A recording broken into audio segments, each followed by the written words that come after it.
السلام علیکم ورحمۃ اللہ وبرکاتہ۔ عزیز دوستو، آپ کی خدمت میں پیش کرتا ہوں ملکہ الزبتھ کے شجر نسب کے بارے میں چند معلومات، لیکن اس سے پہلے ایک بات کا ذکر کرنا ضروری سمجھتا ہوں کہ میں نے صرف اس ویڈیو کو حرف بحرف اردو میں لفظی ترجمہ کرنے کی کوشش کی ہے، اور اس کے متن اور کہانی میں میرا کوئی حصہ نہیں۔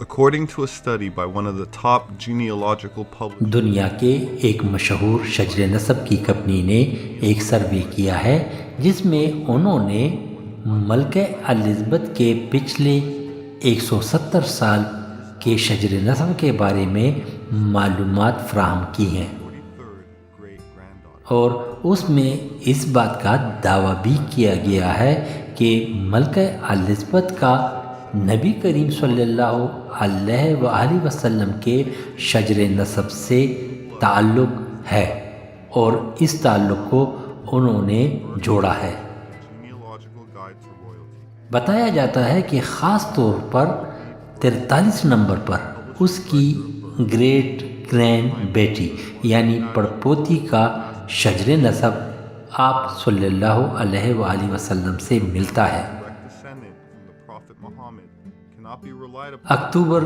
10 1996 کو یونائٹڈ پریس انٹرنیشنل نے ایک بیان جاری کیا تھا جس کا عنوان تھا مسلمان بکنگم پیلس کے محل میں موجود ہے، اور کوئین کے رگوں میں آپ صلی اللہ علیہ وسلم کا خون گردش کر رہا ہے۔ یہ خبر نمائندہ شجر نسب کے ماہر ایک کمپنی کے ذریعے بنا، جس نے مارگریٹ تیچر کو کہا کہ آپ ملکہ الزبتھ کی سیکیورٹی کا خاص خیال رکھیے، کیونکہ رائل فیملی کے خون میں محمد صلی اللہ علیہ وآلہ وسلم کا خون شامل ہے، اور ممکن ہے کہ مسلمان شدت پسند ان کو نقصان پہنچائے۔ اس کمپنی کا بیان ہے کہ ملکہ الزبتھ عرب کے بادشاہ سوئل کے شجر نسب سے تعلق رکھتی ہے، جس نے ایک مرتبہ اسپین پر حکومت کی تھی، اور ایک شہزادی سے وہاں پر شادی کرنے سے ان کا خون یورپین بادشاہوں، پرتگال کے اور کاستیلا کے بادشاہوں کے خون میں شامل ہو گیا، اور پھر اسی طرح 15ویں صدی میں انگلینڈ کے بادشاہ کنگ ایڈورڈ دی فورتھ کے خون میں شامل ہو گیا۔ کوئین الزبتھ کے دادا نے اپنی ایک کتاب میں اس بات کا ذکر کیا ہے، اور اس نے لکھا ہے کہ وہ الہاشمی نسل سے ہے، Said to have been shaved from اور اپنا تعلق نبی کریم صلی اللہ علیہ وآلہ وسلم کے نسل اور خاندان سے جوڑا ہے۔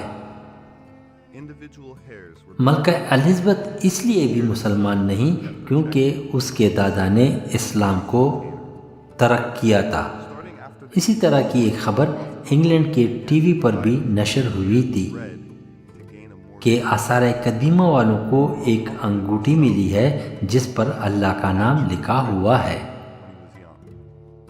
This helps to اور اس انگوٹھی کا تعلق وائکنگ کے لوگوں سے ہے، اور اس پر 9ویں صدی کا سن لکھا ہوا ہے۔ the same way that اب اس وقت ہمیں پتہ نہیں کہ کس طرح اور کیوں یہ انگوٹھی یہاں تک پہنچی تھی، لیکن ایک بات بالکل صحیح ہے کہ ان وقتوں میں مسلمانوں اور وائکنگ کے لوگوں کے درمیان تجارت اور آنے جانے کا رابطہ تھا، اور وہ ایک دوسرے کے ساتھ تجارت کرتے تھے۔ imitation, اس تصویر میں religious reason, اور شیشے کے فریم کے اندر independent anthropology, نبی کریم صلی اللہ علیہ وآلہ وسلم کے داڑھی مبارک کا بال بھی محفوظ ہے۔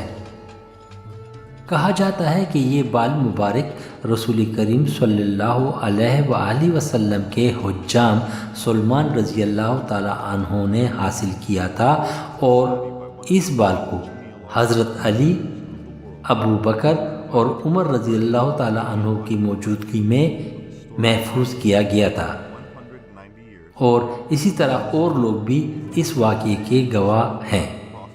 ان مبارک بالوں کو گلاس کے بوتل میں محفوظ کیا گیا۔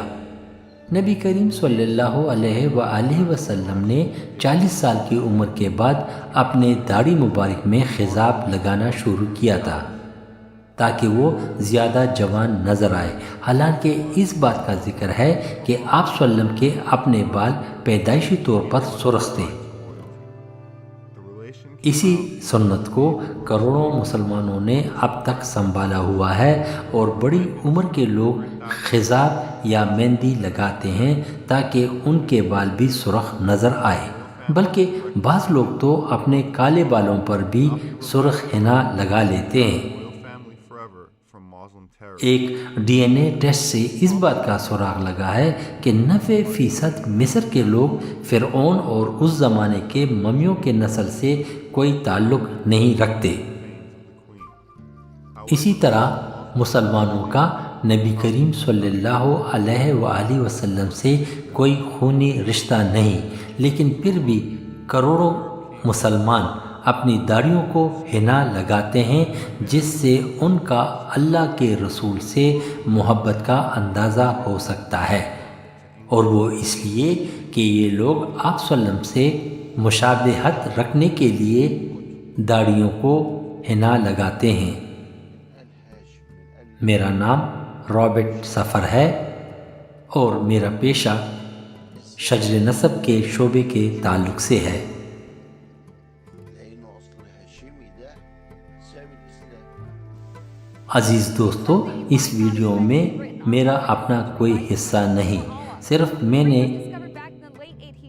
ان کی باتوں کا ترجمہ کر کے آپ کی خدمت میں پیش کیا۔ والسلام، صلاح الدین غازی، کینیڈا۔